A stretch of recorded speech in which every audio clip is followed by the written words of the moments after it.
against his scoring nature. He's still he's still young. He's still young. He's doing very well. He still have some more room for this second, the 2 goals which were scored. Remember when Man City started, we were saying that he put all his best players on the bench, and Guardiola knew that second half it'll just ignite and bring in the stars to push the game to the next level. He's a master of the game, and whatever he has done, I think if I was really to enroll in certain parts of the career that he's enjoying, I would be taking notes from him. Whereby when you are playing a team, actually, you don't fizzle off from fielding the pair. Remember those players that you have in a squad, you really necessarily hire them for the same purpose. So as to say that if you don't field them, that there's no need of them actually gracing or being there for your team.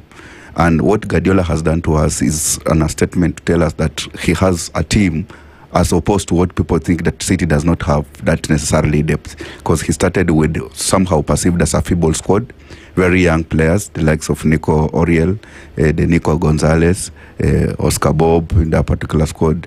Remember playing Ake and Ruben Diaz instead of even starting John Stones at the center, central defense. Yes. It necessarily tells you that he has a team that can continue giving him the result that he enjoys most in a game of soccer. And McHugh, if those results does not work well, as he did not actually work it well for him at the first half, he had whatever we perceive as the star of the squad from the bench, so as to bring in the likes of Kovacic, bring in the likes of Bernardo Silva. You can as well as still rope in Oscar Bob from that particular bench. And whenever they come in under the banner of go and get me results. And that's what the result that we are seeing, because what Haaland needs is supplies. Remember, Haaland used to score goals under KDB's era. KDB is now in. You need to bring in a player that can give him those passes. The likes of Tijan Reinders were brought in to give him those passes, and he has been actually getting those passes from them. Ryan Cheki was on the bench. And those are the quality that when you bring in, you are actually bringing in a force that can give you result. And we can see here they are enjoying result. When Bernardo Silva actually came in, things started working for Haaland. Passes were flowing in. Haaland started getting the ball that he not necessarily require. And here they are now commanding the game with 2 goals ahead of Everton. And now, also very interesting is that Brighton, Newcastle has equalized, so it's 1-1, and it's on the 82nd minute. So, and also remember, Crystal Palace were trailing 2-0 at the Selhurst Park. They've also equalized. It's 2-2, 85th minute. What do you take of those 2 games? Crystal Palace, Bournemouth is in the balance 2-2. Brighton had scored the first goal very quickly when they started against Newcastle. Newcastle has pulled one back. It's 1-1. Now the game has gone to properly align my understandings. Because remember me telling you at halftime that it was quite surprising to see how the results were being aligned at that particular time. The team that were ahead, according to me, they were not the team that I perceived that should actually be riding points. But now again, the game has come back to balance. Crystal Palace, which has been enjoying the better part of the form, it would have been so much surprise to me if at all Bournemouth can come and beat them at home. Brighton? No, Crystal Palace. Oh, yes, yeah. Bournemouth could have been so surprised if they can come and pick points at Selhurst Park. Yes, but and again, Mateta has raised occasion by putting a brace that has really necessarily put Crystal Palace into the contention. And moving forward, maybe if they continue playing and looking for those goals, they can as well as bag the 3 points at the end of the game. Yeah. Who knows? Similarly, Brighton, they were enjoying Park at home, but Newcastle, to the mere fact that they are playing in UEFA, I don't necessarily give a permutation of Brighton actually running or overriding over Newcastle. To the mere fact that Newcastle, this is a team that has played a team of Barcelona magnitude, and we saw how actually he tried to contain Barcelona. You cannot come back to a team that does not actually enjoy any UEFA stature, and you draw points just like that. The worst you can do to that particular team like a Brighton, at the moment, we know Brighton at the yesterday has been having players, but form comparable to the form that Newcastle has, it's supposed actually if Newcastle drops point picks even a draw. But and again, it would have been so surprised. Good enough, lucky enough, they have come back and they have balanced the game. Maybe they might be fighting for the dying minutes of the game to see if they can go home with the maximum points. What about Burnley is still holding strong 2-0, and of course Sunderland is still leading 1-0. Both matches on 85th minute, so it's only around 10 more minutes and the games are over.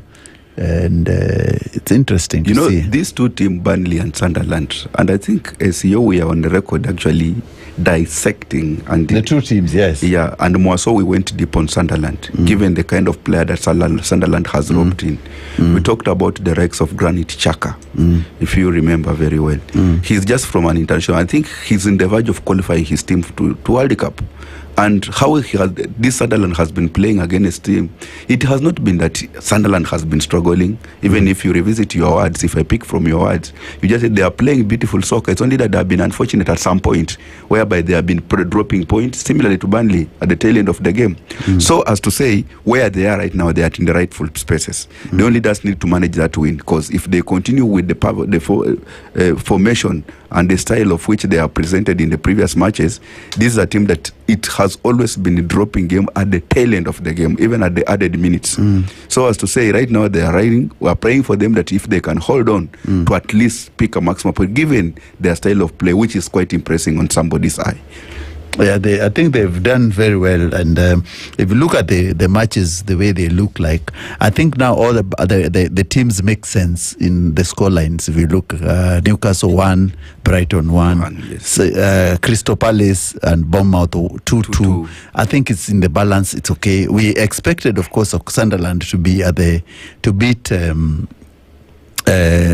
bottom side Wolves, because Wolves have not been picking up results and points, so it's a good game there. And City have refound, I said in the beginning, they found their rhythm. Yes, they are actually playing very well. They are. City, also the quality is working for them, and going by the style that they deployed for today, anyone else would think that City actually, if they manage to pick a draw in the first 45 minutes, come second half they will override over Everton, because necessarily I did think that maybe in the first half, given the squad that I was actually reading to you, the one that started for City, it was an upper hand actually for Everton to take the control in that 45 minutes, which did not actually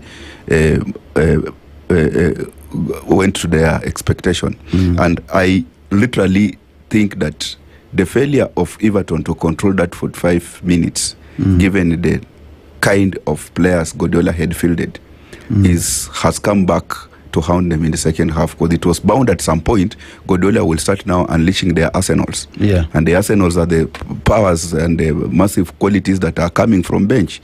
And we have talked about the likes of releasing Bernardo Silva to come from bench, introducing the likes of Gvardiol all the way coming from bench, Kovacic all the way coming from bench to grace. That is actually changes the entire permutation of the game. Remember the high intensity they will actually try to explore, the quality of the passability, trying to find the likes of Haaland can easily materialize to goals, and this is what we are seeing here. And that's why when Haaland gets the enough supply that he needs, remember, out of so many supply that Haaland gets, he will score. Top notch of scoring quality that he has, he will bound to put 3-4 goals behind the net, and right now he's on 2.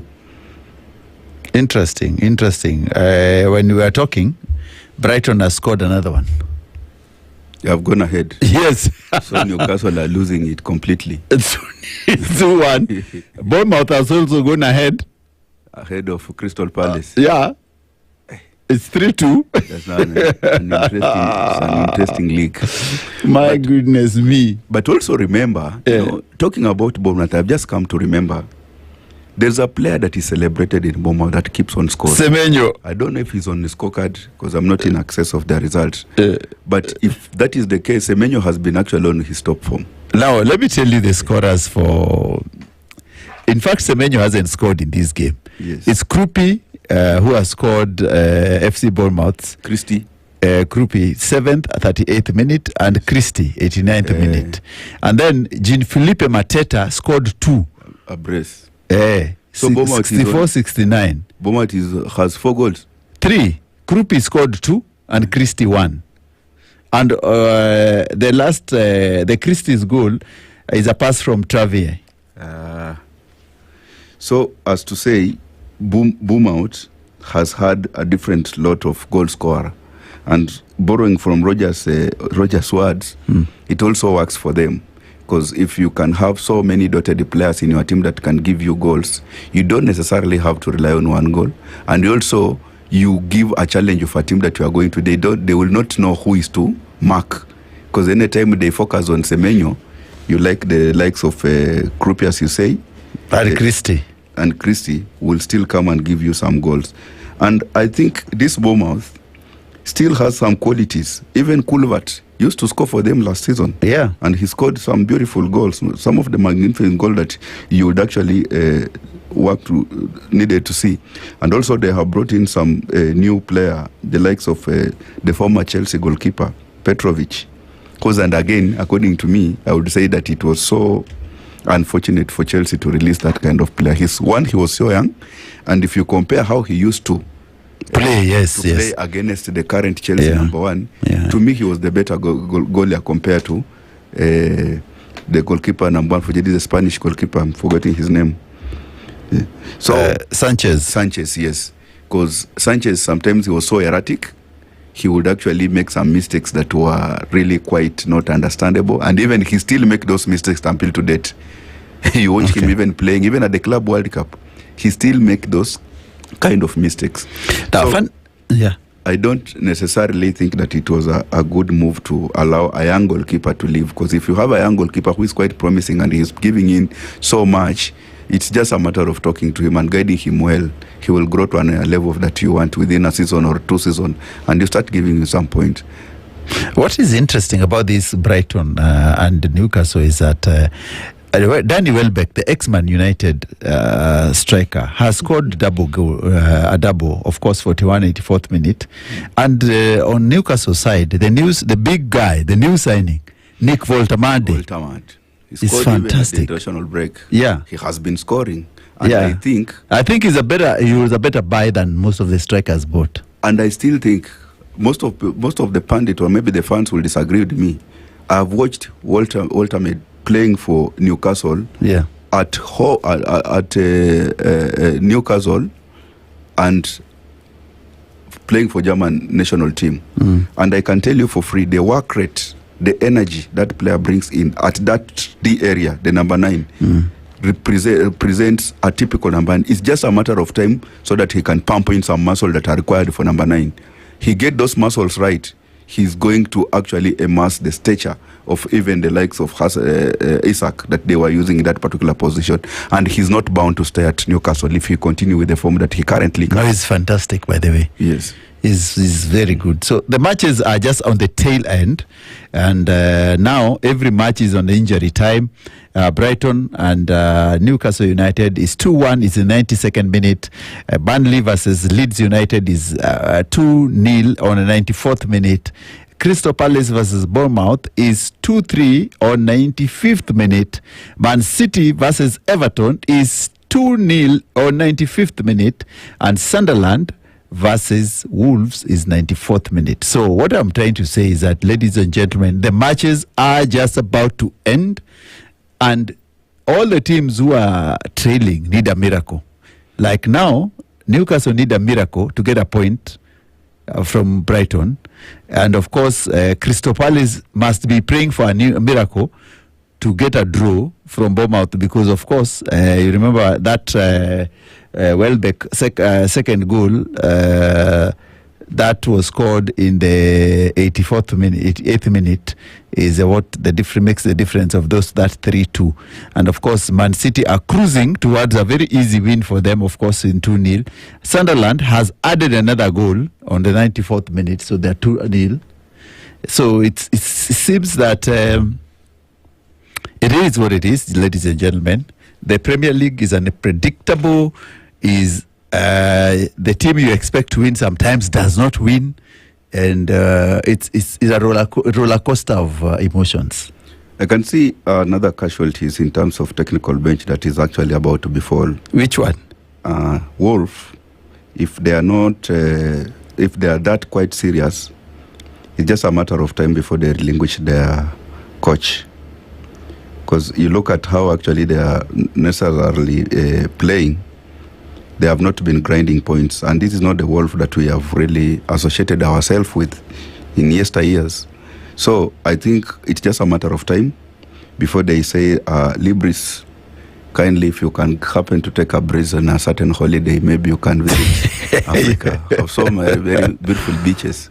It can as well as make you calm before you decide on your next move. So actually, Man City is in 98th minute 2-0. Crystal Palace versus Bournemouth, 97th minute 3-2. Of course, Burnley Leeds, 96th minute 2-0. Albion and Newcastle, 94th minute 2-1. Sunderland and Wolves, 96th minute 2-0. I think these games will end like that unless a miracle happens. But you never say never in football. More so in EPL. Yeah, you never say never. The last kick of the game can be a goal. Yeah, and it's never that light in EPL. You work until the referee call is at an end, because if you don't work with referee, sometimes you get so surprised, like what we saw a game against Liverpool, grinding points at the very tail end, which and again did not augur well with the arch rivals and also the league chasers.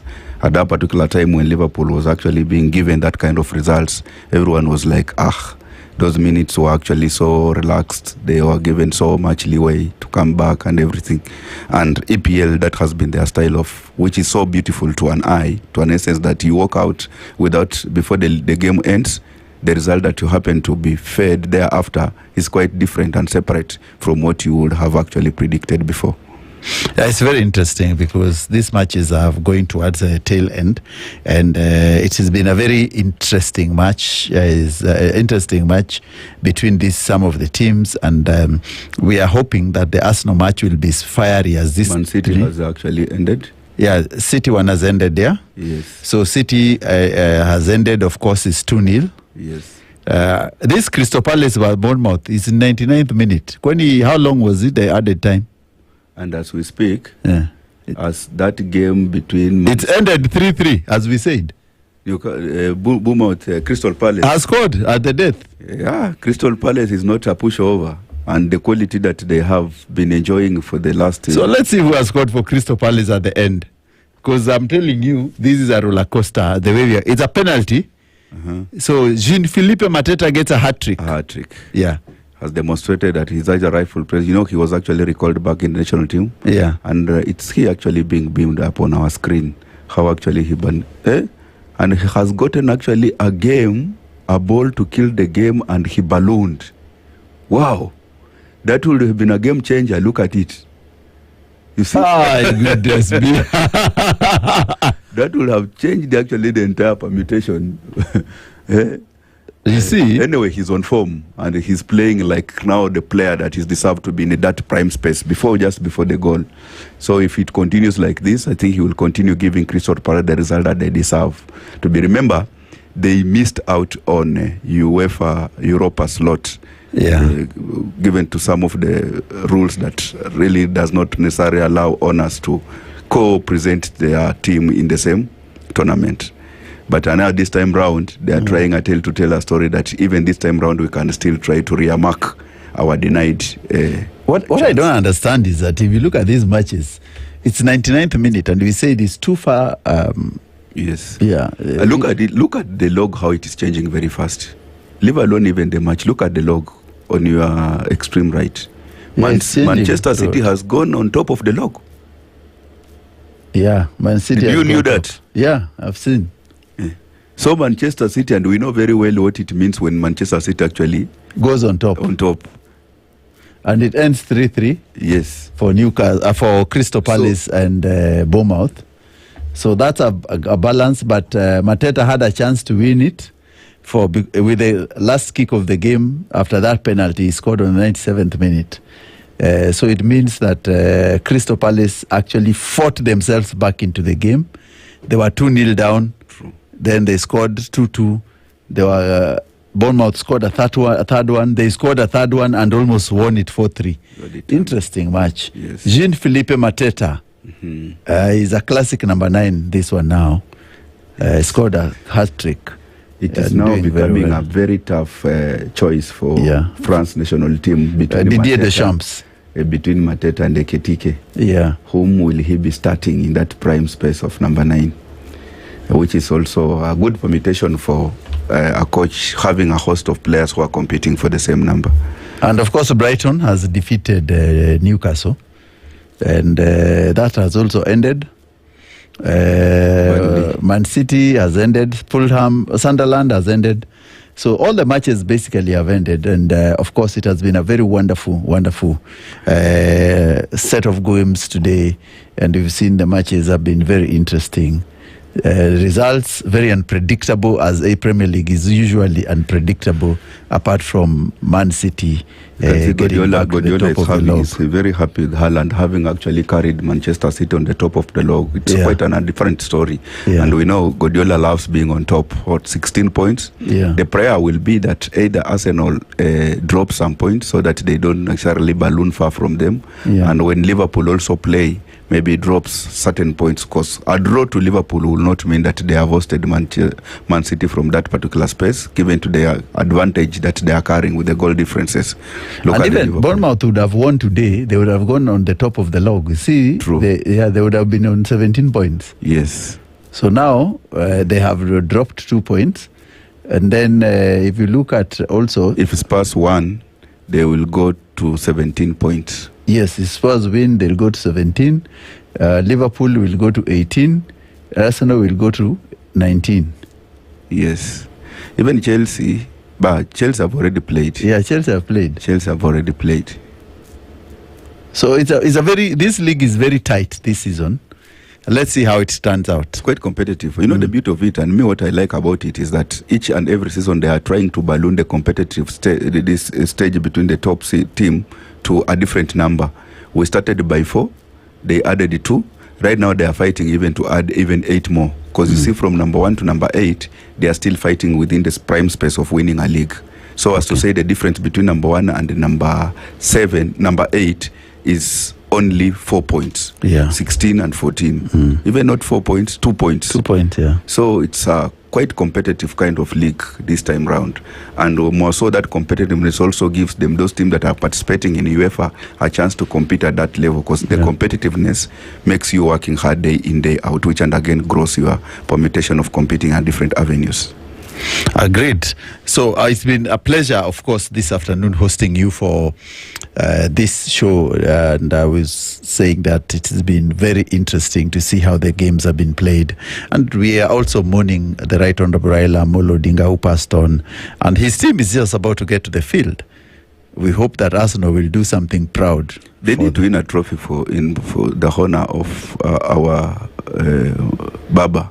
Yeah, because remember, everywhere you go, people will tell you that Baba will not go without watching their game. Yeah. And anytime he would, even if Arsenal had, it's only that Arsenal does not, he would even support Arsenal through different avenues, even just buying their merchandise. That's a support. Sponsoring the avenues like support base that they require in the country. That's a support. So necessary support does not necessarily mean that you go to the stadium, but you support the team in different avenues to make it continue growing.